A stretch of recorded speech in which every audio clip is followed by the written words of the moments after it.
Hey, what's going on, everybody? Welcome to the latest episode of FlagPlus Football's First and Goal podcast. I'm your host, Brent Bodkin. And I'm Quaysie Maule. All right, so busy times right now in FPF. Looking at the schedule, we're past obviously the halfway point of the season here. Pardon me, in FPF. Looking at the exact week, so most divisions right now, we are at week 8. Some divisions finishing off week 7, but the majority are getting ready for week 8. Probably have played week 8, so they're getting ready for week 9 actually. So a little some still in week 8, but most now officially ready to start week 9 this weekend. I know there's a couple games going on tonight in Laval. I'll be scorekeeping some of those, filling in. So yeah, exciting times in flag football. We're getting kind of close to that stretch run before the playoffs begin in all the 5v5 divisions, and of course all the 6v6 as well.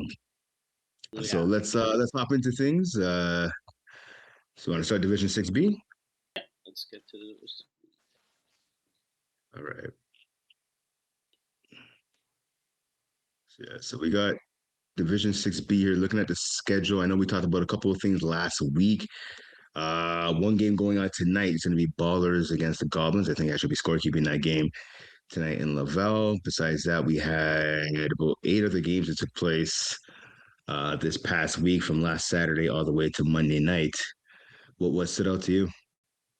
Me was Pookie Bears versus Whole Patrol. So again, Whole Patrol is having a struggling season. At the time, they were 1-3-1, so not the best season. But I watched them play a couple weeks ago, and they didn't look that bad. They played it. They basically played a great Pookie Bears team. That time they were 5-1. So going to the game that happened, Pookie Bears won it 32-27. So I'm not surprised that Pookie Bears took the win here. And I'm surprised that it was a 5 point game. I thought Pookie Bears was going to win by at least double digits, but it just kind of shows that Paw Patrol is actually not a bad team. They just lost a lot of games and very close scores. Most of their scores, except for some of the blowouts that they do. They had one really bad game versus the Mighty Schmucks, where they lost when they scored 2 points, and then after that they were pretty good. They lost versus Fantasy Stars by 3. Again, Pookie Bears they lost by 5. Skrillas they tied them and they lost by 6. So a lot of these games are one score games where maybe they one less interception, one less drop ball, one less turnover, and instead of being 1-4-1, they could have a positive record of being like 3-2-1 or something around those lines. So it's a team to kind of still look at. Going to the playoff schedule, they're still in it. We're 14 teams in this division. 15 teams in this division, and right now they're at number 12. They're at the 12th spot, so they could be one of those teams that are scary if you end up playing them in the first round because as you could see that they can still compete with most of these teams. So I don't think it's going to be the best matchup for most of these teams going into playoffs, and unless it's Mighty Schmucks. In fact, they beat them 25-2, so they'll feel a bit comfortable. But other than that, I think there will be a team to compete if they do make into the playoffs. Okay. The game that stood out to me the most was this past Sunday. AAA knocking off the Studio J Jokers 19-6. So a big win here for AAA, pardon me, because you look at the standings, right? That win now puts them tied points wise with 4 points with Mobile and the Studio J Jokers, as well as Two Box and Nardogs, right? So obviously big win for AAA. The bigger story I think out of this one though is the Studio Jokers, right? I mean, they started off the season looking all right. I mean, they won their first game. They beat the Goodfellas. They lost to the Ballers, but then they beat Moa Ball. Okay, so one of those teams are tied with 4 points. They beat Moa Balls, but then you look at it after that, right? They lost to Moa Ball. Sorry, they lost to Moa Ball 36-31. The week after, they barely survived the game against an 0-5 Goblins team. They beat them 19-18, right? So Goblins at 0-5, and then again now losing 19-6, losing by 13 to AAA. So for the Studio J Jokers, they've lost 2 out of 3, and the only win again came by 1 point over a winless the Goblin squad. So now the question is, with a game coming up next Wednesday, March 4th, against two box again. One of the teams are tied with 4 points in the standings. What kind of the Studio J Joker's team is going to show up? Will it be the team that only scored 6 points this past week, or the team that routinely was averaging at least about 3 or 4 touchdowns a game the last couple of weeks? Yeah, no, you're right. It's what team is actually going to show up. I actually played the Studio J Jokers. It's kind of funny because the team that I coach plays with the baller. The team that I coach are the ballers, and a lot of the kids couldn't make it to the game. It's late. It was a late game, so I ended up scrambling a team. We played 5 versus 6.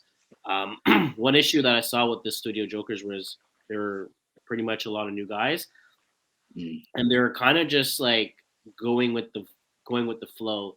Like guys showed up late, guys were getting guys show up late. They were taking their time. They didn't seem like they're locked in, and it was the point where if this is something that becomes a habit, I'm not exactly sure because I only played them once. I didn't see them play after that. But again, like you have games where you lose games like again AAA us 19-6. Maybe you had two guys that show up late. You guys had a slow start. It's to a point where even the Goms they barely got a win there. Mobile as well. You're kind of saying like these are games where maybe they could have won, but they had one guy show up late or two guys show up late. Like literally when we played them, we were five. Like we were playing a five because of the cap issue. They were 7 guys, but only 5 were there on time. So we are basically playing 5-on-5 until their next guy came. Not saying they would have won, but they would have had a way better advantage in that situation. So I can imagine Yeah, sometimes maybe they were playing 5 versus 6, and some guys were showing up late as well too. When the other team had 6 guys, and they took advantage of that and they started scoring points. So it seems like again they're a new team. I'm not exactly sure if maybe that's something that did happen. I'm saying the experience that I had with them when I did play against them. okay, yeah, yeah. I mean, that's it for sure. I mean, you got to show up on time. And I remember I saw a game this past Saturday for FPF Juniors, a team that had 5 guys, well, five kids basically, to beat a team of 6, right? I mean, if you don't show up on time, you're not going to have that advantage like that team. Again, the Studio J Jokers would have had the advantage for you guys had they had the guys show up on time, but it is what it is. Hopefully, they'll be more serious in the second half of the season this year, right? These guys have, like I said, a big game coming up next Wednesday against Two Bucks, and actually, well, they have 5 games left in the regular season. So for them, it's at the halfway point. They got to get their act together and get it in gear if they want to make the playoffs. Yeah, for sure. So moving forward, so going into week 9. Oh no, we have one more game into week 8. So we have Yeah, one more yeah, game. You're Ballers kind of and saying that Goblins. Ballers versus Goblins, and then going into week 9. What are you looking forward for uh, with the games that are coming, or which one game they're looking forward to that you kind of I'm see? I'm I want to see. This is interesting. So I was looking at the matches, right? Upcoming matches. So we have, besides the one today, we have 5 next week. I'm looking at actually the Ballers against Vicious and Delicious. I'm looking at the standings right now, right? So you look at the Ballers right now. They're sitting in fifth, right, with a 3-0, so perfect record. Vicious and Delicious 5-1, right? Teams are separated by 2 points in the standings. Vicious and Delicious in fourth, Ballers in fifth, right? So a big game, I think, for both teams, and that's coming up. I believe it's going to be this coming Sunday, March 1st at Stady Bear. Yeah, yeah, no, it's gonna be a good game. I was talking to the kids about it, and they're excited. Not so much about the time since it's 11 o'clock, Yeah, 11 o'clock. and it's Yeah. and it's a Uh, school night. But the fact that they're winning more, the fact that they're 3-0, they want to keep to the undefeated season. So they're that's what they're kind of happy about right now. So even going to tonight's game versus the Goblins, they're kind of excited for that. But yeah, I'm kind of on the same page. A bit biased here, but I'm curious to see how the Ballers are going to play against Delicious and Delicious, like you're kind of saying, and then also Fantasy Stars, right? So they're the old Ballers, are the only team that has played 3 games so far this season. They do play one more tonight, so they'll have 4, but they're behind with pretty much everybody else. Everyone else has at least yeah, 5 games, so they're behind about 2 games right now. Tomorrow's going to be it's going to be one, but again, they're behind between everyone else. So in less than 7 days, they're going to be playing. They would have played They would have played 3 games, so they're going to be more with everybody else in the schedule, and it's gonna be curious to see where they stand in the rankings. So right now they're 3-0. but they're at number 5, and they have teams that are ahead of us like Delicious, Pookie Bears that are 6-1 and 4-1. So they have teams that have technically a worse record than them, but they're ahead of them just because of the amount of games that are played and how the system kind of works between the points that each team has. All right. All right. Let's hop over to Division 6A. So looking at it here, so 6A, we have 2 games left to play this week. So tonight, in Lavelle, only flies against Tops and Tops. So I'll be seeing that game. And then Stady Bear Gamblers against Vice City. Yeah, so a couple big games, like I said, coming up. Looking at this past week, there's a couple of tight games, but a lot of blowouts. Actually, it's 2 tight games. A lot of blowouts. Vengeance dropping 52 on multi-score gasms. There was Booze Cruise dropping 57 on TGs, right? So, I mean, a couple of those are definitely blowouts. So, multi-score gasms bounced back and then knock off the Gamblers 33 to 20. The only real close games was Hungover Heroes beating up, pardon me, sophomore XL exchange students 26-18, and Vice City getting by Sweet Bonanza 39-31 and Top and Tops 33-27 over PPR Merchant. So a couple of close ones, but a couple of blowouts as well for week 8. Yeah, it's kind of surprising that Vengeance dropped 52 versus multiple score Gasmans. Yeah. Yeah, so it's good for them. This season so far, they haven't touched the 40 mark, and they Mm-hmm. dropped to 52. So good for them. They came off with a tie versus sophomore, and now they come off with a big win versus multi score. So that's good of them. Yeah. Again, it's surprising. It brought the record to 2-2-1. So that's a big win for them because if they end up losing that game, they would have been 1-3-1, and that's something you kind of don't want to be into coming midway in between the season, becoming midway into the season. Mm-hmm. So for me, that was my interesting fact of this week. Looking at it. All right.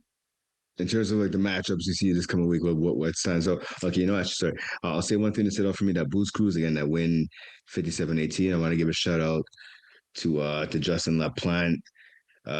He had 1 catch for 2 yards, 1 touchdown. On defense, though, he really made his mark defensively. He had 7 tackles, which led all players, 2 INTs. One of them he ran back to the house. So pretty productive night for him. Quarterbacks, I know Nick Saharatos, 14 to 17, 164 yards, 7 touchdown passes, and only 1 INT. So obviously, those two, the duo of Saharatos and LaPlante definitely came out in that 57-18 win for Blues Crews over TGs. What are you looking forward to this coming week in terms of matchups? So I have one matchup that I'm kind of looking at. It's going to be the team I just talked about multiple Orgasms, yeah. scoregasms versus top and tops. So Okay. multiple score. So they end up getting destroyed by Vengeance. They come back, beat Gamblers. But now they're going to be against a 5. I think Tops and Tops is 5-1. I want to say 5-1. So they're going to play a better team than the Gamblers. And it's gonna be. I feel like this is gonna be a really good matchup to kind of see who exactly are they gonna get blown out again versus one of the top teams? Are they gonna be Mm-hmm. able to compete? So that's definitely because we're also midway in the season. I think this is gonna be kind of a reality check to a point Right. where in between usually during the season, if you do get blown out for some teams, as they got blown out against Blues Crews, I think that's the only thing that's kind of blew them out. And Vengeance, right? But you've played enough games to kind of like establish where there's no excuses anymore. If you're getting blown out in week 9 by double digits, triple digits, it's like there's no more excuse. Okay, we're warming up or we're getting used to it. It's like okay, you have literally 4 more games left in your schedule, and then you have playoffs. So I think uh, for me, week 5, I sorry, game 5, game 6 is when you kind of have to establish who you guys are and what type of Yeah. team you Yeah. are. So I think this is going to be a good test to kind of see exactly what they're made of. Coming off a big loss, then a big win, and then now they're playing a pretty much decent tops and ops team that's also looking to improve the record to 6-1. So I think this is going to be a good game to kind of see what we're going to get between both of these teams as well too. Yeah, no, sounds like a good game for sure. Like definitely a game to look out for. Obviously big impact on the standings as well. Speaking of standings, so I'm gonna go with Vice City and TGs. Looking at that game right now, right? Vice City and TGs are separated by 2 points in the standings. Vice City, the number 1 seed, 5-1 record.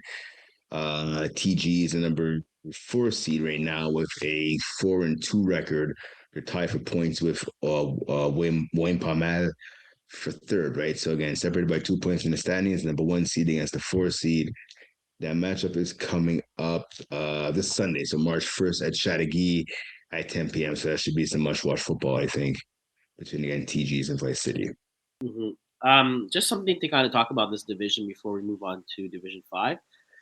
So Sure. we have 3 teams that have 0 wins. You have Yep. Sophomore that has a tie, but it's not really a win. Who do you think out of these 3 teams is going to have a better record? So you have Sophomore XL that's 0-3-1. Going down Yeah. their schedule, I feel like it's in between. They play Best Worst, Zagus. They play Only Flags. They play Gamblers. They play We Pamal. They play Yeah. Blues Cruise. They play Sweet Bonanza. So I think they get like in between. They don't. If they play top teams, they also play the bottom teams. So that's their record. Then you have Best Worst Zagus that also right now it's on 4. So that's going to be a big matchup. Actually coming this week between Sophomore Excel and them. That's going to be to kind of see who's because one of them is Yeah. going to get in unless they both get ties. But they have Vengeance, Booze Cruise, Tops, Hungover Hero, and then Gamblers. So kind of around the similar schedule between Sophomore and Best Worst Sigas on who they're playing against. And then you finish with Gamblers right now that are 0-5. So all these teams are going to play versus each other. Where they have Vice City, TGS. So like they play 2 top teams. Then they have Sophomore. Then they have Hungry Heroes. And then they have Best West Zagus. Zagus? Yeah. Yeah. But so they all play versus each other in the next couple. Like they play versus each other in Yeah. the schedule. Who do you think is going to come up on top? So not ranking, but who's going to have the best record out of those 3 teams? Yeah. So I'm looking at the rosters, right? I mean, obviously, so Keon, friend of the show, Keon Cyrus is quarterback of a sophomore XL Shane Shidens. I want to say, so I mean, I know some of these cats on the team. I want to say they have the best roster, or the team at least together has experienced more wins than a team like Best Worst, Gus, and definitely more than the Gamblers. So by default, I'm going to pick them. My level of confidence out of 10 is at like a 4 right now. But I'm gonna say Keon is smart enough in his crew with guys like Marcus and that, and Michael Schiller. I think they'll be able to figure it out and get at least another win, maybe 1 win. I think 2 at the Okay. Well, most. they all play versus each other, right? Yeah, yeah, Sophomore yeah. plays Best West, Best Worst, and then they also play the Gamblers. I mean, someone has to win, someone has to lose. I'm just curious to see who do I you mean, think? they could tie each other in those 2 matchups, but I mean, hopefully it's not the case. But Yeah. I'm looking at it right here, and I'm like, I think the Gamblers have the toughest schedule. Like they have Vice City, they have TGs, right? I mean, Hungover Heroes, and like you said, they play Best Worst of Gus, and they play Sophomore Shell No, Shenshins. they by far had they had the hardest schedule. Yeah, they have the hardest schedule, Compared to 100%. playing That's why, yeah, Sophomore that's why I'm taking them out of it. and Best Worst, they had the hard like even going down from it, like they played every single team that they played has a positive record Yeah, or yeah, yeah, yeah. undefeated. Vengeance, Booth Cruise, Top and Tops. Yeah, that's why I'm choosing Sophomore Excel Shane Shouldn't. And I also think Sophomore Excel Shane Shouldn't could. I think they can knock off the Gamblers. Like I'm pretty confident in that. And I honestly, I think they can also knock off Best Words of Gus. To be honest with you, Okay. All right. Well, only like time will very tell. worst, I think Sophomore Excel exchange students could win one of those games and maybe they'll tie another. I just don't see those other two teams winning any games the rest of the way, which is why I think sophomore exchange students will have the better record out of those three teams. All right. Let's move to Yeah. 5C. That's your choice as well, though? Yeah, I was gonna. Well, to Okay. be honest, with me, it's more on how Keon's gonna perform in the rest of the Yeah, season. of course, of course, of course. I think a lot of times that um, high divisions, you still need your quarterback to score. I think that's the biggest issue. Yeah, I think defenses usually do score, but I feel like when you get into certain red zones, like you just don't finish.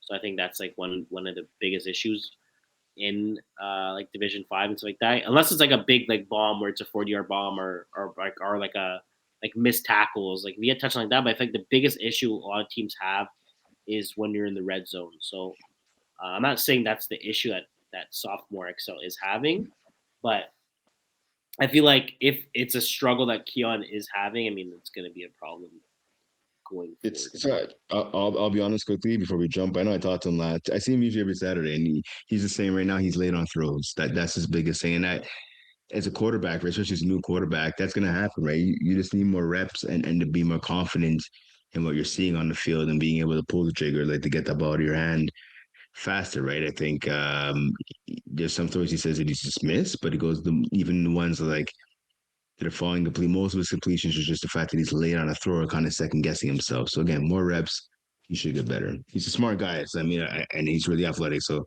I think the rest will fall. Success will follow. It's just he needs more reps. Yeah, for sure. I mean, it takes time. It's not easy, but it's the hardest position to play, right? Yeah. Let's go to 5C. Yeah.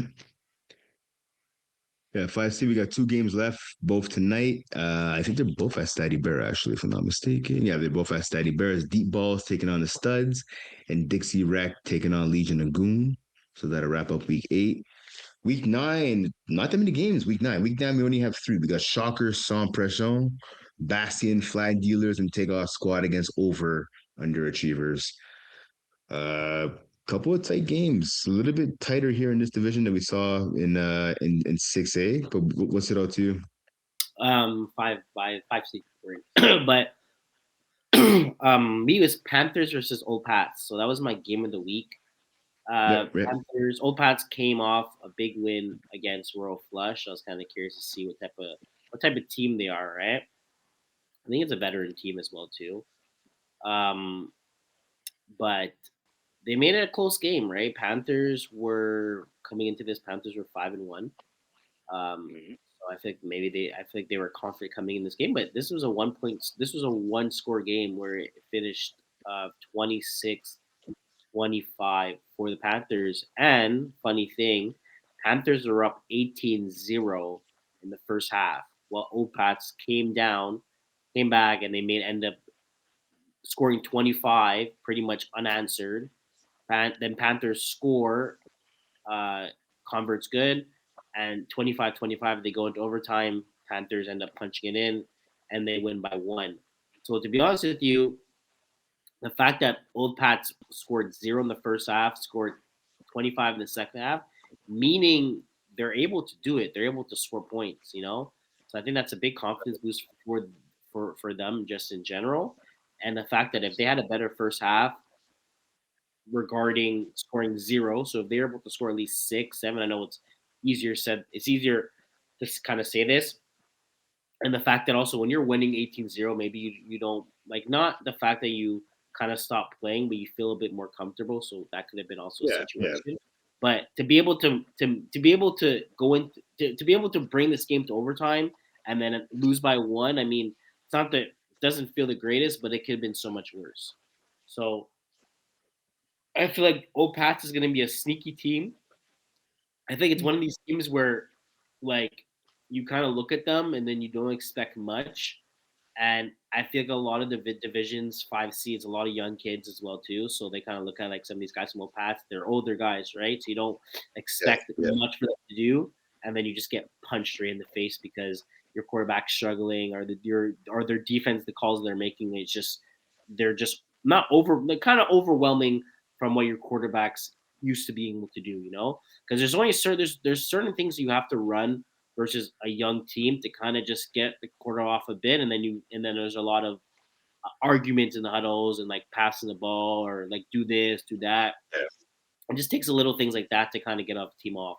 I'm not saying that that's the Panthers' issue, but a lot of the times when it's a younger team, that's one problem that some teams do have. So it's going to be interesting to see what the Old Pats do coming down the stretch, especially for playoffs. Right now, they sit at the 9th seed. They have 5 games left. Between their 5 games, they play Cavaliers, Rohan, TDs, and Big D's, Bonnie Blue Clues, Takeoff Squad, and then Dixie Rec. So they play again in between. They play some top teams, they play some bottom teams. So I think this is a team that's definitely going to make the playoffs. And if you end up playing them in the first round, it's not going to be a giving game. So um, Right, uh, right. I'm excited to see how they end up finishing. Okay. For me, I'm gonna go with Vice City. So Vice City, the number one seed. They came into last week. Looking at the record, they were 5-0. They were taking on at the time an 0-4 deep balls team. So 0-4 sits in 20th, 21 teams in this division. And like I said, Vice City was sitting in first. So you think it's going to be a blowout, easy breezy game. Looking at it heading in, right? The Vice City had the number one offense, I believe, number one offense in this division, and Vice City had a bottom, not the worst, but yeah, a bottom five defense. Looking at it right here, yeah, it's a bottom actually worse than that, a bottom three defense in this division. Well, you have to go onto the field, right, and play the games, as we always say. And I'll tell you what, deep balls came literally within a play of knocking off Vice City. Back and forth game. Vice City gets the win 26-25. Game-winning touchdown was scored by Alex Russo for about 10 plays left in the game. So, which meant obviously deep balls got the ball back. They had a chance to drive. They had about, I think, a 7 or 8 play drive. Ended up in an interception, unfortunately for them. So the quarterback, Eloi, I'm not trying to pronounce his name. My apologies. Zabriskie got picked off late into that game. Actually, he's picked off by Alex Russo, who had 2 INTs on defense. So a solid performance by him. 3 sacks actually for Justin Franco, so the rusher for Vice City. So great defensive performance by those guys. But so the quarterback gets picked off, essentially ends the game. A couple penalties were taken afterwards. Ejection of conduct was given, unnecessary roughness. But the main focus of the game is the fact that deep balls, you have to feel bad for them, came literally within one play of getting their first W of the season and knocking off Vice City, who now with that W improved their record now to 6-0 on the season. Unfortunately for deep balls, they dropped to 0-5. Mhm. Hey, looking at this, I mean that does suck. The fact the score was 25-0. Looking at the Vice City team, it's actually it's a pretty good team. I didn't really look at the full roster, but they have some veteran studs on the team. You have Max Burra, you have Yep. Justin. I want to say Franklin, Justin Frinkle. Yeah, Then yeah, you yeah. have Enjoy it. Jordan Juduk. So you have actually 3 guys that could like kind of. I think these 3 guys could kind of carry their team to an Yeah, extent. yeah. Interesting to see how they're going to finish. Right now, I'm not surprised that they're the number one team, especially with 3 guys like that on their squad. Yeah. It can make a real big problem, especially on offense and defense, because all 3 of these guys could play both ways. I literally won my championship with all 3 of these guys on my team Sharks, and we played Yep, yep. 3, and all these guys made plays for us. So the fact that they're playing in 5C right now, I mean, it's not the easiest game to play against them. Um, do Yeah, you yeah, I hear you. Mhm. Going forward? Do you think this team could go 10-0? Vice City, I mean, They got yeah, Panthers next week. They have yep. over under achievers the following week. Well, not next week, but like the next game is Panthers, Yeah, and yeah, they have yeah. over That under was 11, yeah. Cavaliers are on, and then Royal Flush. I mean, they play pretty. They play some good teams.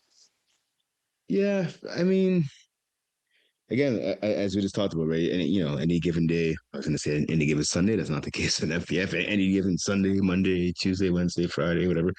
Saturday. Any team could beat anybody. We just saw, right? Again, deep balls almost knocking them off. Yeah. I think they'll stumble once before the playoffs, but not more than that.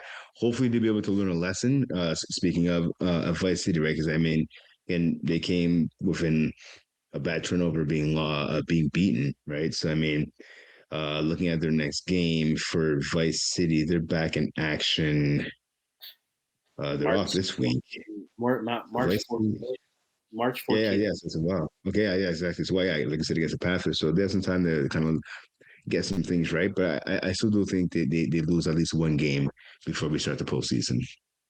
Do you think it's going to be against the Panthers that are 6-1? You have Cavaliers, Derohan, that are 4-1, and then you have Royal Flush that is 5-1. So they play three teams. I don't. Oh, they Yeah, also play. Well, they also play.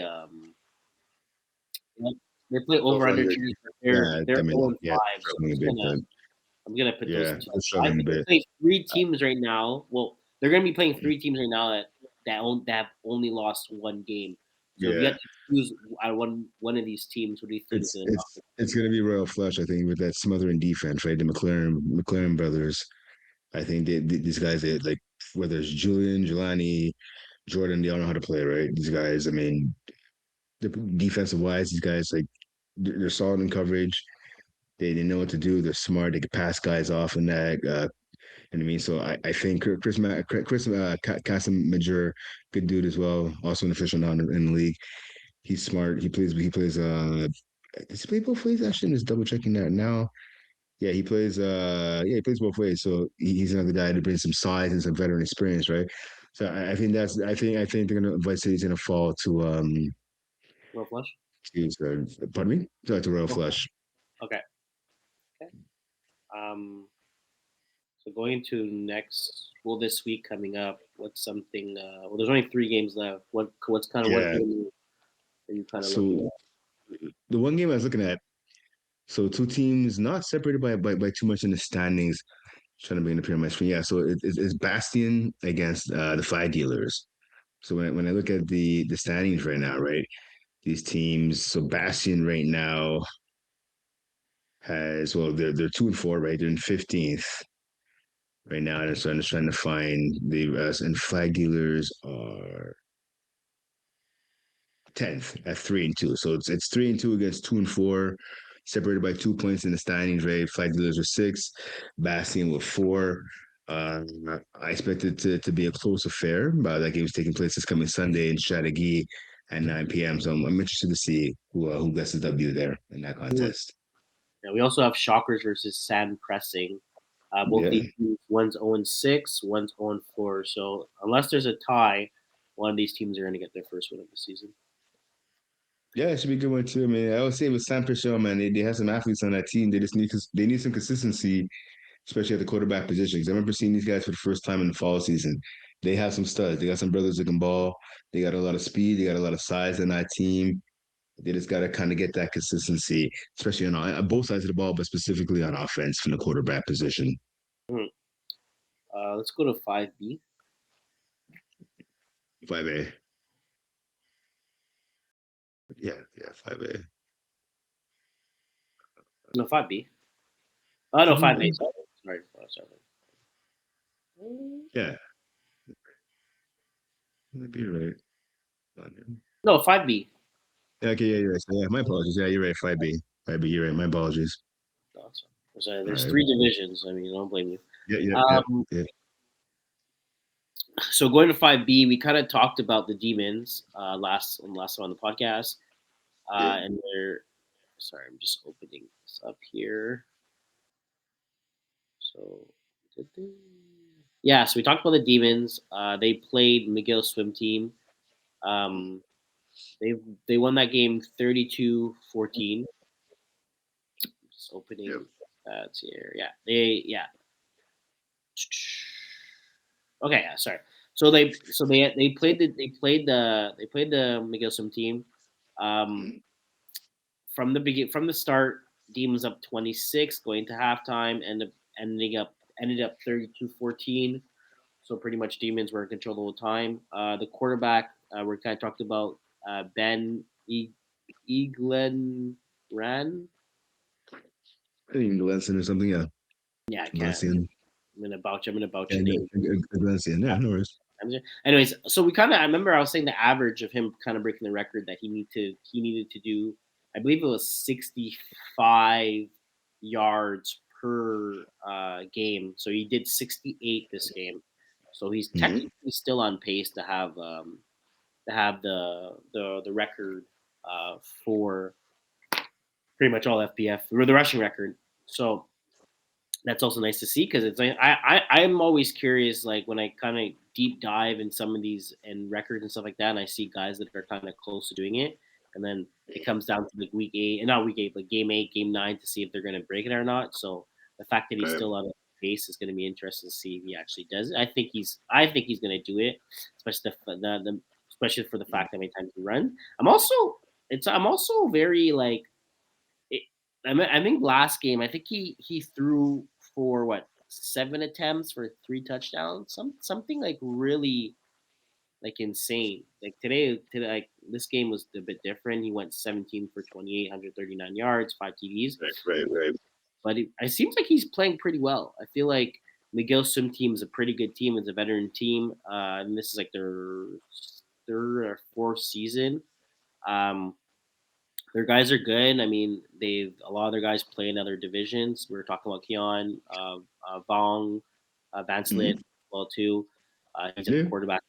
Keon is a receiver, but Mm-hmm. Miguel Swim team right now with their record, they are 2-3. So going to this game, they were 2-2. So they played. It's not like they played a bad team. They played a good team. Actually, no, sorry, they were actually 2-1 at the time. So I mean, they played a team that had a positive record. So I mean, it's a big win for them. I think for the Demons to kind of get that win get a win versus a very good. I feel like Miguelson team is a good team. I feel like it's going to be a team that's going to be able to compete at the end of the day. Right now they're 2-3. I think they're probably going to go about 5-5, and then whatever make their playoff push. But Mm-hmm. it's going to be interesting to see uh, how everything breaks down at the end of it. No, 100%. I fully agree with you. I mean,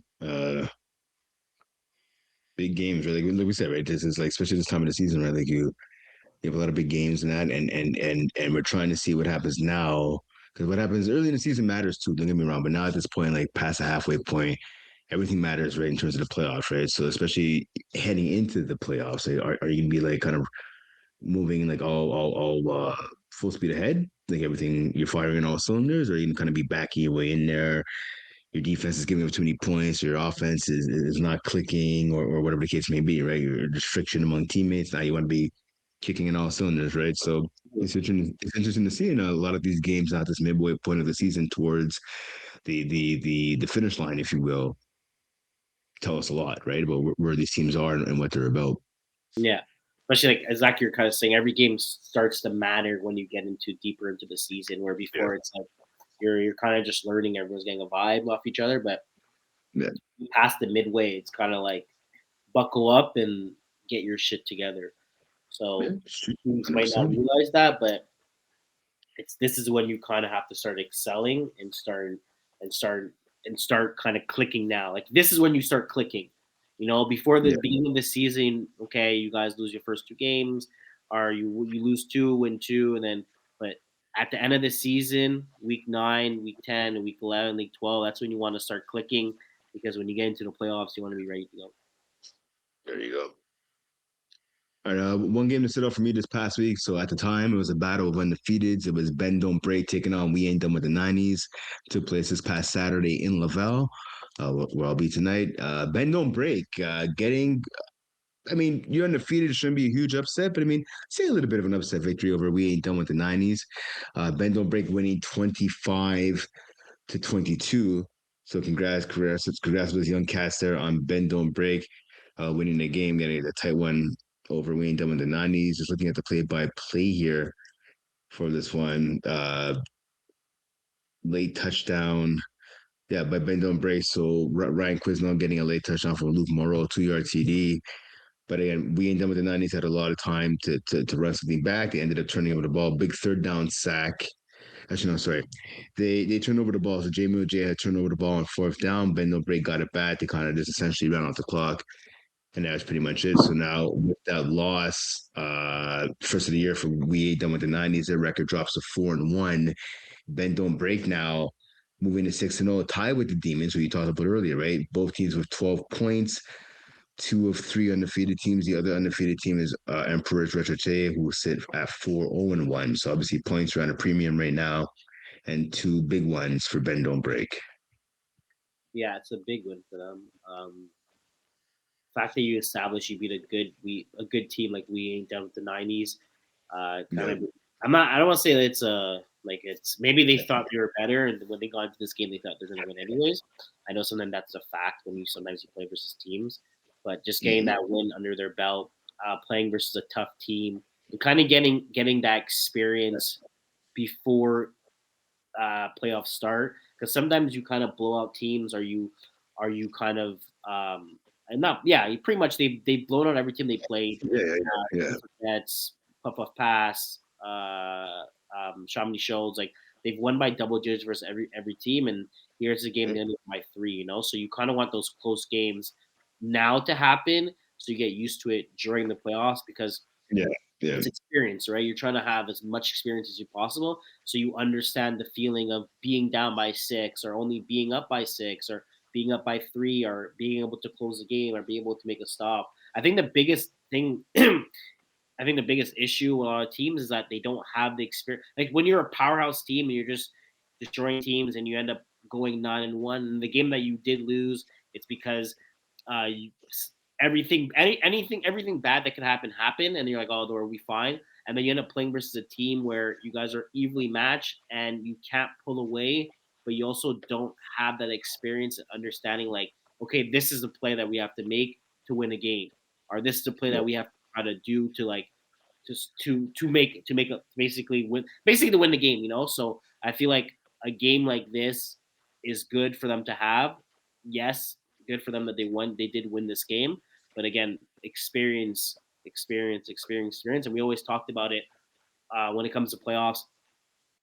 Sometimes we pick teams to win versus other teams just because the more experience they have going into the Yeah. playoffs, because a playoff game is completely different than a regular season game. I feel like your heart's kind of pumping. Like even now, like maybe for me not as much, but like there's some games where it's like tight, and I'm just like, we might actually lose this game, or we might win this game. And then the nerves start coming, stuff like that. And I feel like when you are able to do that in the regular season, it's not exactly the same feeling, but you Right. still have an experience. Oh yeah, we did, guys. We dealt with this week 9. We could do this. As a veteran, so I mean, I won only two championships. You won about what, seven, I think, or eight championships now, Yeah, around that. something like that, almost double digits. So let me ask you, when you enter the playoffs, right? I mean, this season in particular, right? It's 15 weeks. So, and from what you're saying, it sounds like you don't. I mean, going undefeated is great. Don't get me wrong, but if you're gonna have a loss, it's good to get it out of the way. Would you rather have it like week 14 or 15 at the end of the regular season to kind of be fresh in your guys' mind, or would you want it maybe at the midway point of where we are now, like week 8, week 9? Where would you prefer to have that loss for your team? I don't mind, to be honest with you. Week 8, week 9. I would not want to have it at the beginning of the season. If that's more of a answer to answer the question. Like week 2, week 3, I would want to have it week 9, week 10, or week 13, 14, because it's just a reality check that everyone can get beat. Like even week 9, week 10, same thing, reality check. Like everyone can be like get beat. Like I talk about a lot, having teams having a perfect season all the time. Like, oh, are they gonna have a perfect season? They're gonna have a perfect record. I feel like teams shouldn't have perfect records. I think everyone should. You should lose at least one game before going into the playoffs, just because you know the feeling. I feel like when you don't Yeah. know the feeling, you don't experience having that loss, you just don't know what to do. I've seen Mhm. teams go 10-0 and they lose the first round, and it's like they don't know what the hell just happened, or even 9-1. Like they come into the Mhm. playoffs week 1, bye, just because they have a mistake of interception here, and they're not used to being Yeah. down. I think that's the biggest issue. Teams are not used to being down, especially when you dominate all season and you go into the game and you're like, okay, we're playing versus a team that's worse than us, and you go into the second half and you're down by 9 points and you start to panic. Your quarterback's, okay, we're down by 2 possessions. We have to score fast here. Then we have onside kick, or do we not do an onside kick? Where the whole time during the season you didn't have to do it that because you're most of the time you're up by double digits and you're just doing whatever you wanted compared to like then you get into playoffs and then you're in this situation and a lot of teams they don't know what to do and they end up screwing up, ends up throwing a bad interception, and all of a sudden you're down by 9, and then you're down by 15, and then you're down by 21, and then the box score is 41-21, and then you're the team that went 9-1, like 10-0, and lost the first round or lost the second round. Yeah. But yeah, I think so. Like for me, week 9, week 10, fine. Week 13, 14, great. Not anything other than that. I don't want it. Like I want to lose now. I want to lose then, not after. Right. I remember I had an old coach that always told me you learn more from a loss than you do from a win, and honestly, I think that's true. No, 100%. Because sometimes you don't. Sometimes you don't learn anything when winning. You're like, oh, we won. Like when you lose, trust me. When you lose, like especially when you know you lose, that's when you're kind of like. I wouldn't say flag's a bit different because people are not really like checking film and stuff like that. So, but Yeah, even some teams do. Like, don't get me wrong. Like, I have to say yeah. one thing that's a bit different, especially for me. After I left, after I stopped playing like professionally, like when I was done with Concordia, and I was like, okay, CFL is not going to work out for me, and I started doing the coaching route. Like, I started Mm. seeing so much more, like just on the coaching side and Yeah, film of course. review. When I used to watch film review, I used to just watch myself. I used to watch me and okay, maybe I should have run to the side where the receiver is not going to block, or maybe this O line doesn't do his job as much. Let me run more towards this side, like stuff like that. Now, when I do Right. film review, I'm checking literally everything, and the same thing for flag. Yeah, Like, it's yeah. not, it's like FPF. I don't take it as seriously unless it's like playoffs, and maybe I'll try to check some team that does the same sort of concept. But like when it comes to, like the nationals, whatever, and I know a team that we're playing against, like I'm doing film review just to try to get that upper edge, and like I'm really taking my time to like do this and do that and trying to just to see those little things that we could use as our advantage. Or before, like I didn't care. I was just like, okay, yeah, we're good to go. So Right. yeah, No, I hear you. I know for myself when I first started playing flag, I played on the team. But I played with Keyshawn Thompson's guys, I Kid and them, so that we didn't watch any film. But I know when I started having my own team, we actually would hang out and have like film sessions. We go and film our opponents' games, and we had the best defense in the league. Actually, we made the championship. We lost because of blown coverage, actually, ironically enough. But yeah, I seen so I see it now. Obviously, again, back in the day, like when I first started in FPF, like we had to have handheld cameras. I mean, some people would film it on their phones, but yeah, technology wasn't as advanced as it is now. And now everyone has like either a drone when they're outside, or people yeah, everyone with iPhones or Androids, whatever the case may be, myself included. I'll film stuff. But you're right, like watching it from coming like from a tackle background where we did, right, where you have film study every week, right? You have film study usually before you hit the field, right? Mhm. Like you watch film. I remember when I played at ConU, like we'd watch film and then we'd have half an hour to go get taped and then we go onto the field. In fact, you're watching them. You're watching them every day. Yeah, we watch film. Not every single practice, but like at least 3 times a week we were watching film. So this is when the athletic building is at Concordia now. When I was playing, it was just starting to be built. So it's a long time ago. Mhm. And these type of so I was coached by Jerry, by McGrath, right? So they would have a trailer outside when the building was just kind of in its infancy, when they were just really putting the foundation down and stuff. So we'd watch the defense would be in one trailer, the offense would be in another trailer. And like any construction site with this big gigantic trailers, and we'd be watching film in there, like breaking it down with the coaches and that. So yeah, we did that at least my first year. That's what we did the entire time. And there's sometimes we go into the old journalism building in the back because when I was studying journalism, they had built a new building, but where it used to be in the back where the dorms used to be, there was like an old theater. And Okay. McGrath and Brad was there. Brad was coaching O-line at the time. We'd have meetings in there with, well, I was on defense, so we'd have the defense would watch film in one room. The other film would be like Brad and the rest of the offensive coaches watching it there, that type of thing. But yeah, it was about 2 to 3 times a week. We'd have to break down film, and if you were smart, you went there on your own. You asked your position coach if you can go watch film with him as well, if you Mhm. could. Yeah, which I find it helps a lot. I even think for flag, like people that play flag too, like film your games, get your games filmed. You'll see a huge difference, and also 100%. a lot of times, like like one thing I realized, especially like Division 4, 5, 6, like guys don't run routes properly, and then I've seen times where I'm just scorekeeping and the guy and the quarterback's like, yo, run your route.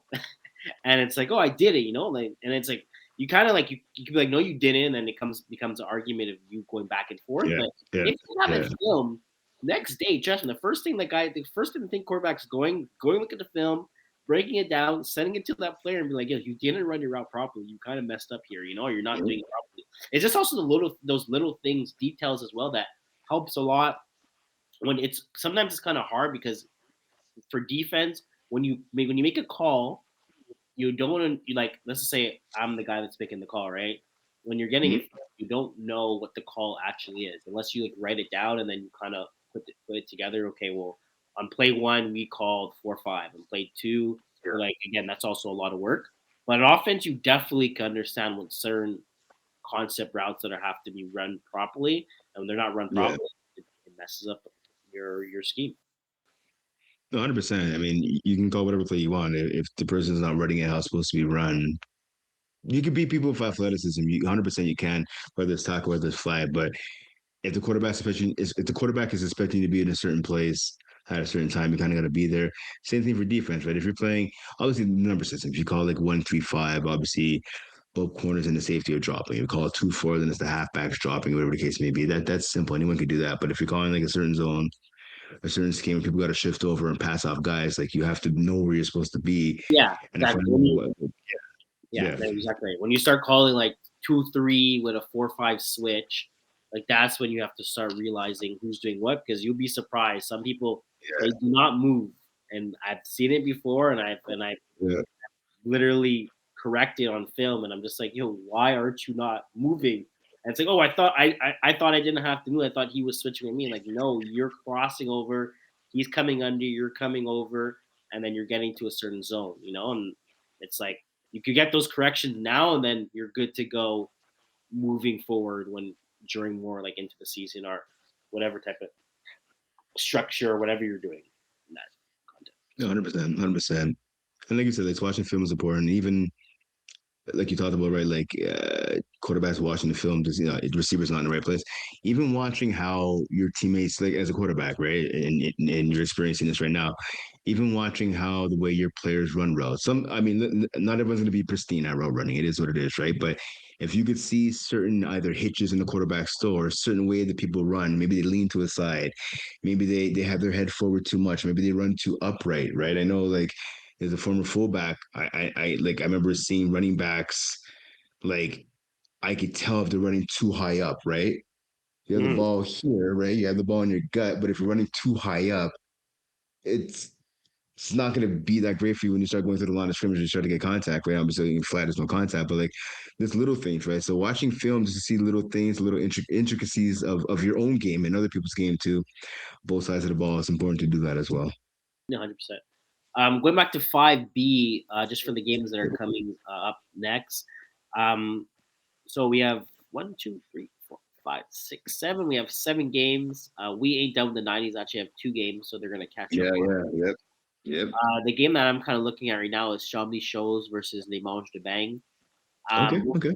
both teams are 2-4. Again, as we were kind of talking about it, it's coming down the line. We're in week 9, so wins matter. Chamonix shows are at number 14 spot, and they managed to bang. They're at the 15 spot, so they're right under each other. Going down to the playoff system, only 4 teams make the playoffs, so this is a big game between both these teams. Tiebreakers could make a big difference. So they could get that win on whoever gets that win could get the tiebreak on each other, which could be it could actually mean a lot when it comes down to week 9, week 10, from when you realize what you need and what you don't need. So that's gonna be my game of the week. All right. For me, I'm gonna take catch and flex, taking on we ain't done with the '90s. So I talked about it earlier, right? We ain't done with the '90s, coming off of a tight loss last week. So again, 25-22 to we ain't done with the nine to pardon me, Bama don't break. But I look at catch and flex, right? This is a team, 4 wins in a row. They're coming off a dominant win. I believe it was 46-19 over the Jamaican Boston team. Shout out to the Jamaican Boston team. Let's see, I catch and flex again, 4 wins in a row. I'm looking at the standings right now, right? Catch and flex sitting in eighth, right? They're actually tied with points if we ain't done with the 90s. Both teams with 8 points. We ain't done with the 90s, though, have let in a couple less points, about, I want to say 17 less points. So that's why they have the edge in seventh. Catch and flex is in eighth. Maybe it'll be reversed. Maybe we'll have catch and flex in seventh, and we ain't done with the 90s in eighth after this one is said and done. We'll have to wait and see.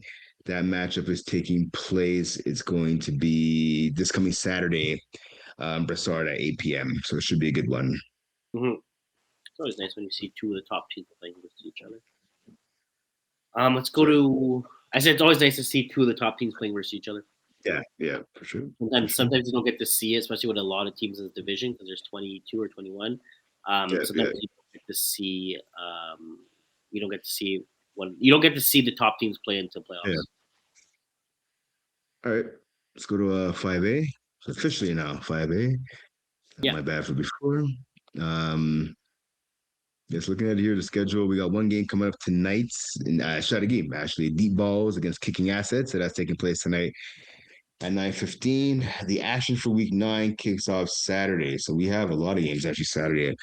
Looking at it right here, we have 1, 2, 3, 4, 5, 6, 7, 8, 9, 10, 11, 12. Yeah, 12 games this coming week in week 9 for Division 5A. What from last week stood out to you? So there's two games that stood out to me.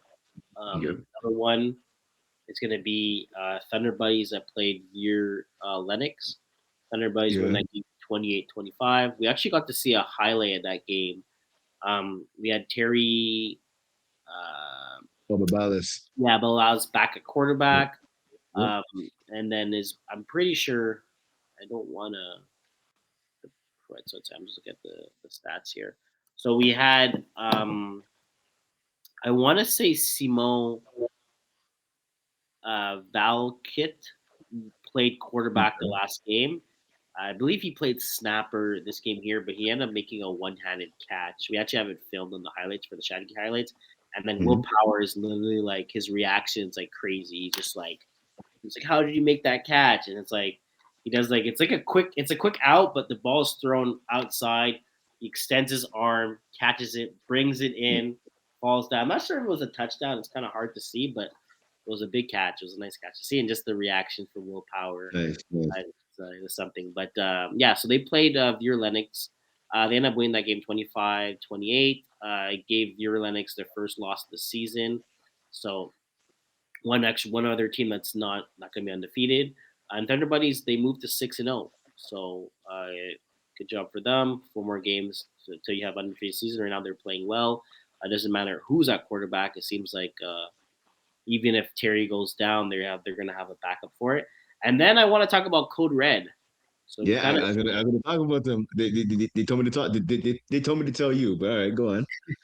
No, congrats! You guys got your first win, and you guys played a good team. You guys. To be honest with you, perfect timing. I thought if you tell me this, I'm like, there's no way they're gonna be perfect timing. I thought they would take care of business, but no, they don't. Perfect Red, Code Red gets the W, 30-25. They move 4-1, so one step closer for that playoff push. 1 second here. So one thing that I do realize that Robert White didn't play quarterback this game. Nah, so I score kept that game. He didn't throw it all. He didn't throw a single. He tried maybe on conversion or whatever, but that means nothing. No, it was Kamani Spielman actually stepped in. The young brother stepped in. I came away kind of impressed. So they made a switch. It seems like it was for the good. Their defense played well, 3 INTs, so they did a great job. But again, I'm curious to see if they're going to keep that switch. They're going to put Robert more as a defender. I don't see if he had any catches. I'm not sure if he played offense, but again, Robert's he's a veteran guy. He kind of knows what he has to do, he's a role player. Like you put him where he'll go wherever you want him to go. He's not going to complain. He's there to win as well too. It doesn't matter how old you are, how long you've been playing. At the end of the day, everyone wants to win. So great team player. And I guess maybe they decide like, okay, maybe we should do something else. Maybe let's switch quarterbacks, and they switched it and they got their first win of the season. So congrats to them. They have 2 games coming up this week as well too. So it's gonna be interesting to see. They played Deep Balls and they played Rich Turd. So that's gonna be 2 games for them, and then all of a sudden they play. Actually, they play. Yeah, so they have 2 games coming up. So that's gonna be 2 big matchups between Deep Balls that I Yep. believe are also struggling, and then they play a richer team that's I believe also struggling as well. Oh no, Richards a good team. They're 4-1. So they play a team that's at the bottom of the barrel, and they play a team at the top of the barrel. So I mean, Yeah. hopefully it's only up from there. And yeah, All right. I'm going to stick with this game because that's the game I wanted to talk about. I wanted to give these guys from Code Red a shutout. So I'll give Rob White's the captain of the team, right? So I've said on this podcast a bunch of times he's a good dude. He's been playing for a long time, buddy of mine. I got to give him credit for kind of putting his pride aside and letting the brother Kamani Spillman go quarterback. This kid is electric. He plays for North Shore. So I was talking to Derek, one of the referees. So this kid's Kamani. He's like 15 years old. He's with the North Shore program. I think this is his first year as a starting quarterback. This kid could run. He could extend plays. He has a big arm. My only advice to him is take the check down passes because there's a couple of turnover on downs where there's a couple of plays in a row he just was throwing it deep. And he had literally a guy open at the first down marker at like midfield or near midfield, and he just didn't even look. He just was looking deep. His receivers, because Caleb Spence, his young cat, another brother that could play, and Cassius Asmard, tall guy, number 9, tall receiver. He's making some plays for this team as well. I'm super happy for them. Shout out to Stephen Donald. So Stephen Donald is a referee. He's been in FPF for over a decade. I'm sure you see if you I with know, his I know, glasses. I know. Yeah, he had an INT in the game. He had an INT, and again, I was scorekeeping this game. Both sidelines exploded. His own team we're supposed to be partial, but it is what it is. My sideline, so there's me, there's Derek, the official. We were just like losing our minds. Conrad, so Connie on the other side, he was the other official. He kept on going like this, like his mind was blown. The interception that Steve had, he kind of jumped the route and just picked off the quarterback, and it was just like, wow, like that's a great dude, stand up guy, and one of the good people in FPF. And so when he got that INT, like we were all super excited, super ecstatic for him. And so again, congrats to this team on that W. And I promise, Rob, we've been mentioned on the podcast, so you did a good job mentioning it. And I'm going to mention it too, a big 30-25 victory over perfect timing, like you said, right now, right? So now with this win, every team in this division has at least one win. And Code Red, like you said, right now their record improves to 1-4-1. Top 13 teams, I believe, made the postseason, right? In this division, it's the top 14. Let me just double check here. It is the top 13, top 14, pardon me, Yeah, teams make the postseason, right? So right now with this win Code Red, looking at it, they're tied really for like 15th with like the Spartans, no pun intended, not a lot of fast as time. furious meatballs, right? So if Code Red can get another win or two, we could be talking about this team in the playoffs in a few weeks. Yeah, yeah, be interesting. Going into this following week, um, we have we have a lot of games this week. We Yeah, have a lot. yeah, yeah, We have, yeah, yeah. we have a lot of games. Yeah, a lot of games. I'm gonna go. The game that's interesting to me is technically Code Red, to kind of see if they're able to Yeah. extend when they just had. So that's gonna be my game of the week. Okay. The first one, Oh, Code Red versus Deep Balls. That's yeah, the yeah, okay. Yeah. I'm gonna go with Richter. So again, the 5C 4-1 record, taking on View Links 5-1 record, right? So two teams in the top half of the standings, top 5 in teams. They're separated by 2 points in the standings, two explosive offenses. Yeah, so yeah, View Links at Richter. That game is coming up this coming Monday, so March 2nd in Brassard. So should be a good one. right. Let's go Division 5B. No, 4, Division Oh, 4. sorry, Division 4B. Sorry.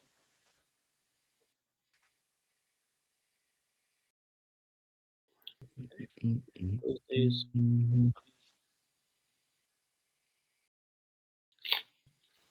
Yeah, so looking at 4 beers. Not sure why it popped up on my screen. Yep.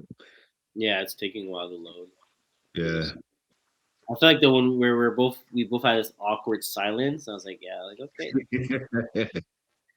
here we So, go. so you know what? Okay, so while we're waiting for this to load, you want to jump into that Olympic thing real quick? Well, the only issue when we do that, it's gonna make it a weird. Um, like if it's either we do, I feel like we do it Okay. at the end, so Okay, do it. Okay. we could stamp it that way, like Okay. for Yeah, it makes me sense. Yeah, you're right. You're right. Time wise, it's okay. yeah. So okay, so Or right now it's at least on yeah, my screen right now the Division 4 B is now up. or we do it Um, on no, we'll do it part at the end. We'll do it at the end. two. We'll do it at the end. Either or. I just feel like it's either the beginning or the end, so there's no like in Yeah. between. Kind of. Now the thing, if I wasn't sure if the website was down, because that has been the case a couple of times. I was like, if it's down for more than a minute or two, we got to jump to something else. But it's back up. We're ready to rock and roll. Yeah. So All right. 4B here, we got two games tonight, Brewers and one goal in Chateauguay, and then in Laval, grab a leaf against no pun intended. That's at both games are at 10:15. First one again in Chateauguay, second one in Laval. Looking at this coming week, there are 2, 4, 6, 7 games coming up this week. Well, what grabbed your attention from last week's games? So my game of the week was Packers versus Grab a Leaf. Yeah, Unfortunately, it wasn't really a game of the week. Packers won 34-6 against Grab a Leaf. So again, I got to watch. I watched this game. I was at this game. Um, yeah, Grab a Leaf just they're a bunch of kids. They're having fun out there. They're kind of doing whatever they want.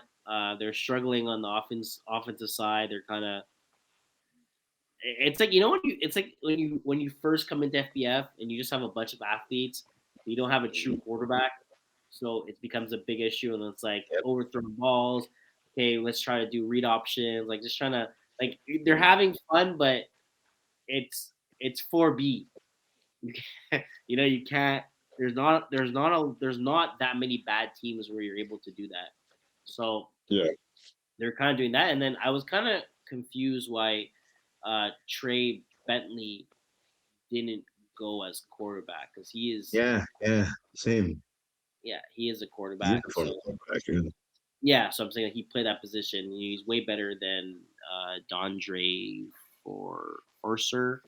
So again, there was that. I was going to talk to him after the game, but he kind of disappeared.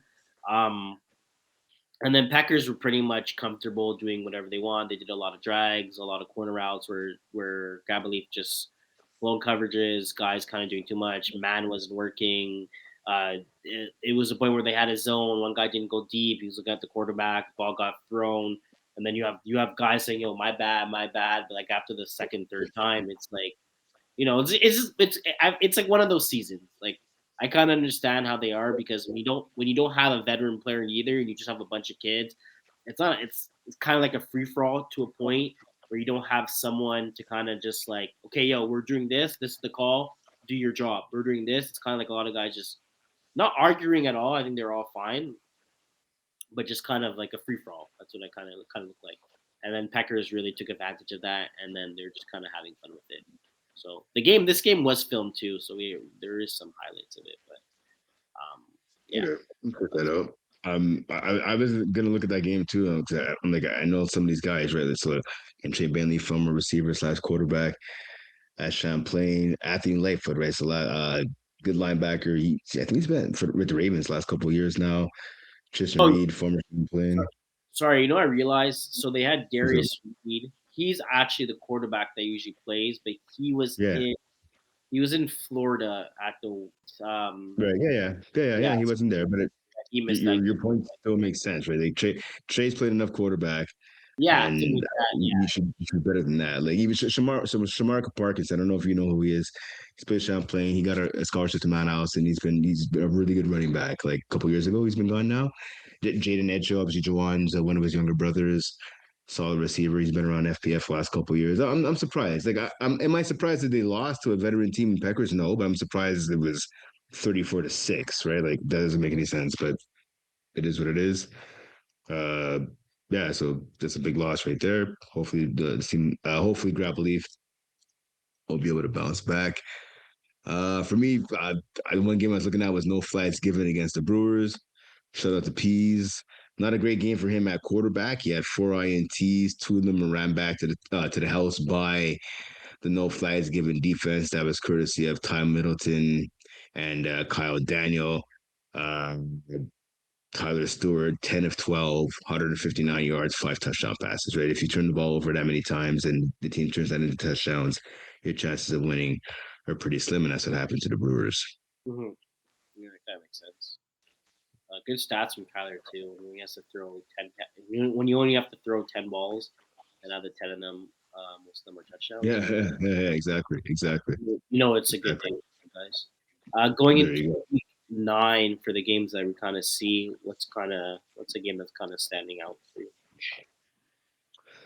Good question. I think I'm gonna roll with. So I was looking at it before, and I was like, okay, what do we have here? I think I'm gonna roll with Case of 12, so Cast of Dues against no pun intended. Okay, Is that one? Yeah, that one's sticking out to me a little bit there. okay. So I have the same game. I was also Oh, looking at Super Saiyans versus Bandits as well. I want to know when Super Saiyans are gonna get their first win.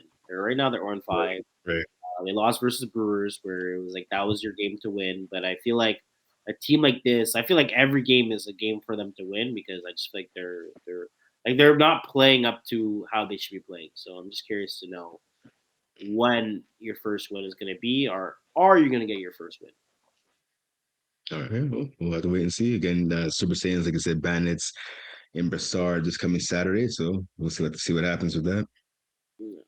So- All right, let's go to 4A. So I was looking at 4A right here. So Trapstar is still undefeated. Um, so looking at the schedule, right? So this coming week for 4A, we have in terms of games, yeah, there's a lot of games on the docket. So three, six, about 9 games on the docket. Week 8, all the games have been completed. What stood out to you? Only 3 games last week, right? And we Yeah, talked I about think them a it little was bit just more in detail.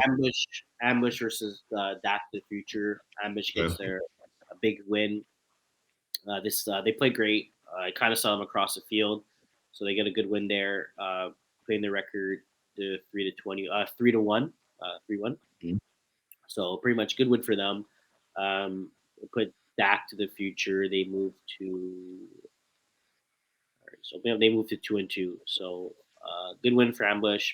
Bad loss for Dak to the Future. Not too bad because 27-25. But that's pretty much the game that I was looking at for Yeah. previous week. You? All right. I have the 18-12 win by the Penetrators over Mofos. Okay. That took place this past Sunday. Uh, no numbers that'll blow you out the water. Like Justin Goodman had 104 yards, but he had 3 TDs. Timoko's Sanogo, the quarterback for Mofos, went 9 of 21 for 52 yards. So again, numbers won't impress you that much, but again, solid defense being played by the Penetrators in their win. Okay. Going into week 9, Yeah. I'm looking at Ambush versus Trap Stars. Two veteran teams, two teams that have familiar names in it. Trap Stars right now are the top team. I believe they're 5-0. They do play a game before that. They play versus Mofo's. So again, Mofo's looking for a win there. I think Trap Stars takes care of business there. But against Ambush, I think it should be a good game. Okay. I'm gonna go with so on paper it looks like a blowout. 1-3 Nighthawks taking on 3-1 Ambush. Nighthawks are a veteran squad. They have some size on the team as well, and they're gonna need to start putting together a couple of W's if they want to make sure they solidify their spot or at least try to make a deep playoff run. Right. Again, this Nighthawks team they're coming off of tight losses, right? They lost by 3 to Bible Study. They lost by 4 to Trap Stars.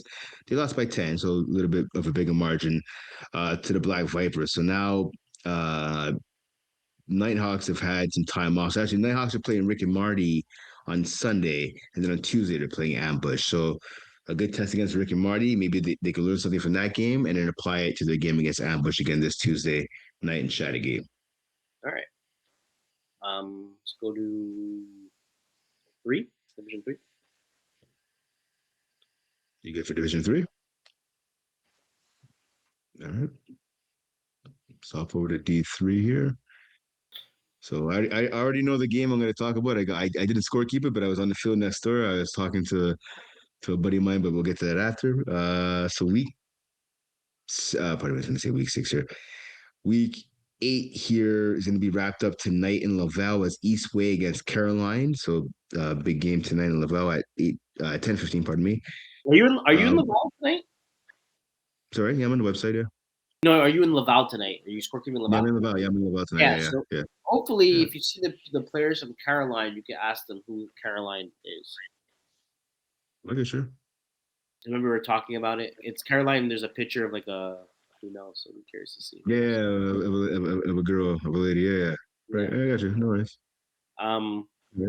So my game of the week, Right. kind of looking at was Killer Rays versus Terror Squad. Mm-hmm. Again, lots of highlights on this game. I thought it was gonna be a bit closer than what it is, Mm-hmm. but Terror Squad kind of just had Terror Squad was pretty much able to do whatever they wanted. Killer Rays is a good team too. Usually make it to like I feel like they're the top, especially in Division 3. They're probably the top 10 team. To lose by 18 points versus Terror Squad is kind of concerning. Um, Yeah. I'm not saying Terror Squad's a bad team, but Killer Rays and Terror Squad are there. I feel like they're about the same when it comes to like athletic wise, talent wise, play calling wise. It's like you have it's a bunch of veteran guys that are still playing in the league, guys are still able to make plays. Like you have Tam as quarterback, has been Yeah. for years now, and then you also have quarterback for Killer Rays. You have Tyler Banshee, Banshee. Yeah, Bianchi. Yeah. Yeah, Yeah, he's in the league. Good quarterback. He's good. also he's been doing it for a while. So you have a lot of big names, a lot of guys that have been playing for a while. I just thought this game was going to be a bit closer than what it was, but unfortunately it wasn't. But at the end of the day, Terror Squad took care of business, and that's the reason why they won 48-30. All right. For me, so the game, I had a chance. I was in Saint Laurent scorekeeping on Monday. So the field next to me, it's a really big game. It was so a bunch of Concordia Stingers. I think most of them are still current. There's a couple of former, but most of them are still current. Le Renard Vif taking on Bet the Under. So heading into that game was funny because Le Renard Vif again, the Connu team, they came in at 4-1. Bet the Under coming into that game, they were at like 1-5, right? And I I could tell you from watching that game, I've never seen this guy until now. Esteban Bedoya, the quarterback for Bet the Under, had 267 yards and 7 touchdowns. This guy was throwing dimes all over the field. He was rolling out, planting his feet, and just the ball was exploding from his arm. And he was just accurate, accurate, accurate. The only couple of drops I saw, it was rare that he overthrew or underthrew anybody. Usually it's just a ball going through the receiver's hands, which is on the receiver. And he was just throwing dimes. I had a chance to talk to Will Gabe, who plays for the Renard Vifs, plays, pardon me, for the Renard Vifs yesterday, and he was just telling me, yeah, that's not a 1-5 team. He goes, they came in and they thought they'd be able to handle business. He goes, yeah, that quarterback. The first thing he said was that quarterback, and I was like, yeah, dude, that quarterback again. Esteban Bedoya was still endorsed. And again, Gate, one of the top rushers. I think he's draft eligible this year. As a receiver in FE, he had 116 yards and 3 touchdowns. Good performance by him.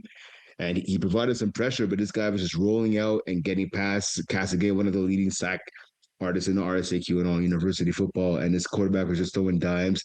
Frederick Dodd, good receiver. I think he's going to be playing university ball this year. Dodd, and he dominated at college last couple of seasons. He was putting up numbers. Kervin St. Jean was, Remy Dumas. I came away, I had never seen Bet the Under until this past Monday, and I came away impressed with the Hmm. squad. And Dumas actually 4 touchdowns in the game, 3 as a receiver, and 1 that he returned to the house. Pick of Jacob Salve, who did not have a good game. He had 3 INTs, and he was just missing guys, and not one of his stronger performances. But again, all credit in the world to Bet the Under for that W. I came away, even the referees who were on my field started watching that game a little bit and were like, yeah, this team and that quarterback, they're on point. Um, they actually they sorry Les Canards, VIS, VIFS Yeah. actually lost one of their main. I want to say before I start talking nonsense, they actually lost one of their main receivers. So Tristan Manzini, Yeah, man, yeah. got- yeah, he got hurt. Yeah, I heard. Yep. He This got hurt. past weekend. Yeah, seems Definitely like doesn't help Jacob because I'm pretty sure he's one of his reliable receivers, and also true. on defense as well. Yeah, Tristan's but they got like 11 guys, man. That team's like 11 deep. They had about 3 4 guys on the bench. Listen, man, Massini's a yeah, great I can get receiver, that. and Tristan is by far. If I'm looking at this roster, I don't know yeah, everyone. Really, I did play. I did play 2 years with Jacob at Concordia, but Tristan, yeah. I want to say Tristan's by far probably one of the best players that they did Yeah, have. true. That's fair. That's fair. You're right. Yeah, I believe he has a knee injury, right? I think before the Nomads and Chaos game, Yeah, I he. think I'm not sure if he. he popped it or it's just thing. I remember I was scorekeeping it, and he got a first down, and he did like kind of like I want to say like a hip step, like a very weird hip step, and no contact, no anything like that.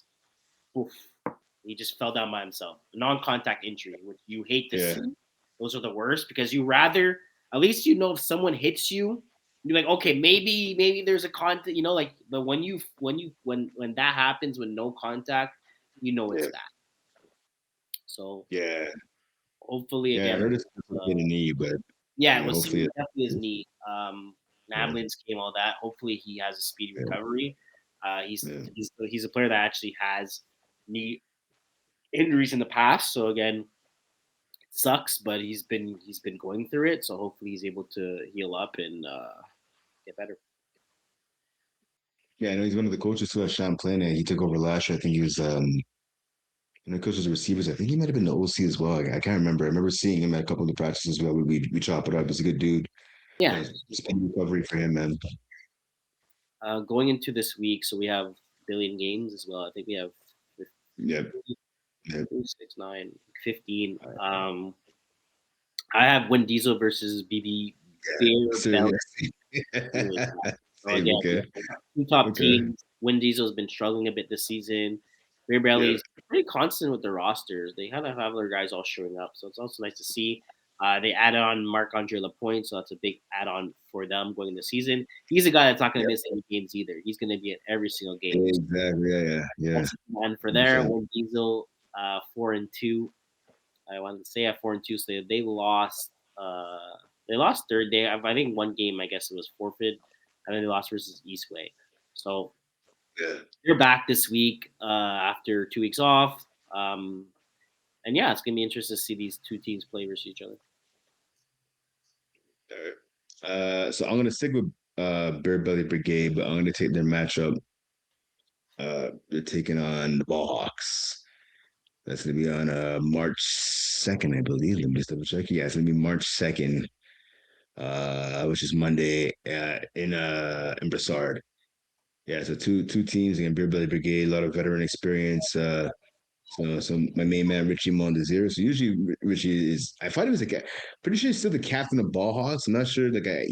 I don't think he's sewing as much this year, which is a little surprising because he's worked hard to become like a passable quarterback. Uh, so to see who ends up, whether it's going to be him or I'm looking at the roster right now, it could be. Yeah, it's nothing but Austin Yazbek McDonald. So again, two guys who are athletic, taking on Alex Fard, another athletic quarterback. So the rushers for this game are gonna have to get on their horse and really try to get some stops. So again, good game. Beer Belly Brigade against Ball Hawks coming up Okay, this week, Monday night. that should be good. Let's go Division Two. Sure. So nothing really crazy for Division Two, to be honest with you. We only had one game. We had Stolix versus LeBron Taraj. Chris Yeah. kind of mentioned a bit that he didn't play the best. He said his triple pump fakes didn't work. Oregon. So Yeah. hopefully for them they're able to bounce back. They play hard eight coming into this week. So Yeah. hopefully they can do that. But Christian just said they had a bad game. You know what happens to all of us. We kind of talked about the Stoics a bit. They've been having a good year. They're probably one of the teams that no one kind of realized how good they're actually going to do this season. They dropped They lost this week, but they won the week before that. So right now they Yeah. sit at 3-2. So I mean, it's a pretty good record. They're above 500, so good for them. Their schedule gets a bit easier. I would want to say, well, not easier, but not extremely harder. You're not playing any of the top teams anymore. I would like to say Hard Eight, Labors Full, Idaho U to Pimps probably going to be a hard one. Silent Ticklers, like you play versus like I kind of take that back. Like everyone's pretty good, but at least you don't have to play against like a Bruins again, or it's like that, or Yeah, a yeah, struggling yeah. Party Crashers. You kind of got those teams out the way before having to deal with them when they're that where they should be more stabilized going into like week 13, week 12, or whatever. All right. For games, I'm looking at Idaho U to Pimps. They're going to be taking on the Silent Ticklers. So that game will be played this coming Tuesday, so March 3rd in Bassard, 7 p.m. one for that one. So I look at the Silent Ticklers team, right? They're 2 game winning streak. So they got some wins. They lost their first game of the season against Campy Boutin. They beat Livers Fall. They beat Shot O'Clock. I'm sorry, no, my apologies. They lost to Shot O'Clock, sorry, by two Saturdays ago. My apologies. So only 3 games played so far. But here's where the test comes in now for Silent Ticklers, right? They have Idaho U to Pimps on Tuesday. One day later, they have Flag Slayer Corp. And then next Saturday, LeBron Tourage. So if you want to do the math at home, that's 3 games over 4 days for the Yeah, Silent Ticklers squad. So it's going to be a veteran squad, right? They've been to the mountaintop before. They know what it takes to win. But again, some older guys on the team now. All guys, I think they're at least in their some are in their 40s, some in their late 30s, right? So I mean, 3 games in 4 nights is a lot, but they know what they signed up for, right? So let's see what they can do. And again, big test against Idaho U to Pimps next Tuesday. yeah, it's a big test. They actually play there, so they have 8 games. They have 7 games left. They play 7 games in the month of March. So Yeah, yeah, yeah, exactly. Yeah, it's a lot of games. They exactly. usually play like at least one game every week, but they got 7. Um, Schedule. yeah. So my game of the week is Hard Eight versus Stoics. Hard Eight right now is they're kind of on a roll. Stoics again. They had a what's it called? They had a what's the saying called when you have a bad they had a bad game, So Yeah, we're gonna see if they're able to bounce back against a Hard Eight team that's right now playing pretty well. cool. All right, let's go to Division One. Wrap this up. One game taking place tonight. Statty Bear, one stop against the Braves. So there'll be a lot of trash talking in that game. More so by one team to one individual, but I'm sure some of the other Braves will definitely let their feelings be known as well. So it's always fun when those two teams, great athletes on both sides, a lot of good dudes as well. When both teams go head to head again, one stop in the Braves tonight at Statty Bear at 11 o'clock. This coming week, week 9, only 3 games. Vultures Infantry, Fins Up, Royaume Luminaire, and Vultures against One Stop to wrap it up on Thursday. Which game? Yeah, I so think. I'll say kind of both my things. A game that kind of Yeah. stood out to me is the Braves versus Party Crashers. Right now, Party Yep. Crashers are on a roll. I believe they're 5 and Yep. 0. They took Yep. care of the Braves. It's kind of oh sorry, they're 4-0 now. But a Before. lot of as we kind of talked about it before. I was telling you about the standings. Like looking at the standings right now, you have Party Crashers at 1 at 4-0, Vultures at number 2, Fins Up at 3, Yeah. at Yeah. Yeah. 4, Yeah. Infantry at 5. So like you have the 2 top teams, even Royal Lemure at 7. Like usually they're in between. You have the 2 top teams that are at the bottom. So it's kind Yeah. of kind Yep. of it's weird to say. And again, Party Crashers played the Braves this week. Yesterday. I think, or maybe 2 days ago. I think on Monday. And Party Crashers took care of business. Braves Mhm, pretty mhm. much had a full roster. I think they're missing Yeah. Guillaume Benoit, so they're pretty much missing their best defender. Because don't get me wrong, Braves they have some good guys on defense, but Guillaume Benoit is definitely their best defender on this team. So for sure, it Yeah. did not help for him not being there, and Party Crashers kind of took advantage of that situation. But one thing to kind of notice is I wonder how big of an effect Isaiah Lard is going to be on the Braves not playing with them this season. When it comes to defenses, so Braves offense is totally fine. Joe Meyer knows how to control his offense. They have enough guys to make plays. They have Jerry Murphy that's also back. You have James Yeah. Drysdale, Gab Champagne for jump balls. You just JD Chevalier for just kind of easy concept receiving routes where he understands what to do. Like they're fine in that opposite. You have William Kutse that's there for double quarterback. You have Mike, this reliable snapper. Um, Mhm. Again, you have just names, Emil, like guys that kind of break tackles, Yeah. names, right? Defensive wise, like again, I've been saying it for a while. Braves defense is not the best. Their biggest advantage is the fact that Isaiah does take away the middle of the field, so quarterbacks don't feel as comfortable playing against them as much, or playing certain concepts or route runnings because he takes away the middle of the field. The biggest route you could usually run are 10 yard ins, post corner dig ins. A lot of those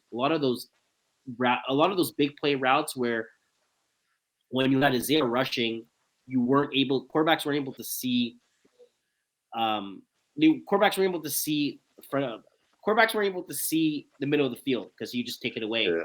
And now that's not the issue. Now that's not the like when you play versus the Braves. Like I think they have a Mill rushing, which great rusher, but he's short. Miller You know, or so Phil Ferron too.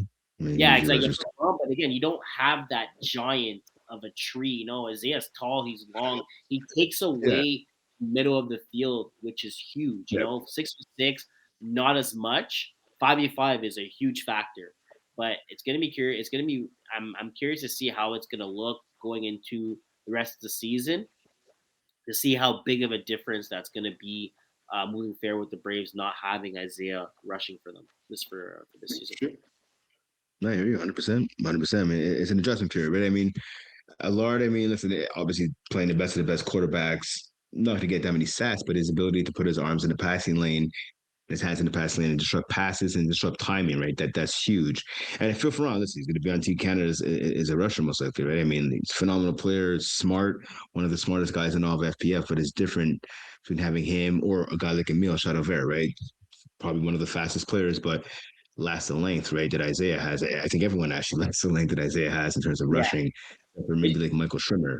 But I yeah, just feel like Braves defense lacked a bit, like compared to some teams, like but right, they were right. able to make it up with Isaiah.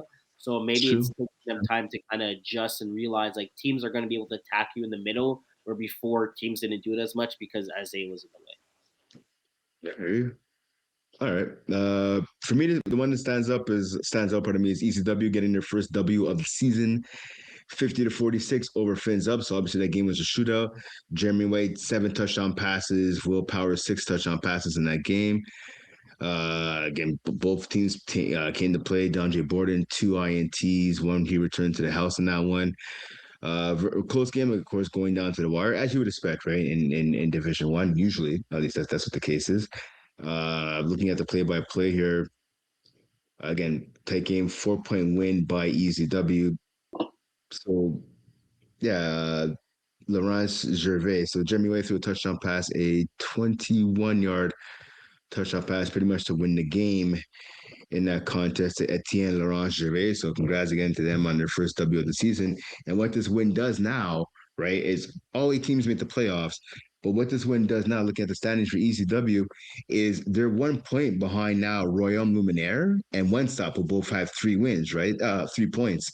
So ECW, looking at their next matchup here, ECW, they're taking on Party Crashers. So can they pull off the upset? If not, well, right after that, the next day, so Saturday, this next Saturday, the 7th, is Party Crashers. The 8th is One Stop. If you're ECW and you can knock off One Stop, again, you can start catapulting some teams in the standings. So again, big win for ECW. Yeah, good for them. High scoring game too, and Fins Up is as you're saying, they're not a bad team. Yeah, Um, exactly. Exactly. Moving on to this week, my game of the week is going to be Vultures versus Infantry. Infantry Yeah. blowed up Royal Lemire 48-20. Ben feel comfortable. The team looked like they were clicking. Yep. I'm curious to see exactly how this game is going to go. Infantry has been struggling. Vultures they're finding their spark. So this should be a good game to this should be a Yeah, good to game. watch. Yeah. Yeah, exactly. It's a good game. 100%. Yeah. I'm gonna go with Royal Luminaire taking on Fence Up. So Royal Luminaire, their last win was all the way back in January. Their games in February so far, like I said, they just had a 48-20 loss. to Vultures last Saturday, and then the only other game in February was a 25-25 tie against One Stop, right? So Royal Luminaire definitely hungry for a win. Like I talked about where they are in the standings, right? With 3 points, they're only 1 point up on last place ECW. You look at Fins Up now. Fins Up has lost two in a row, right? They lost to the Vultures, they lost to ECW. Two teams hungry for a win. Fins Up, Royal Luminaire this Sunday, 9 p.m. at Staddy Bear. Cool. All right, so this wraps it up for all the 6v6 divisions.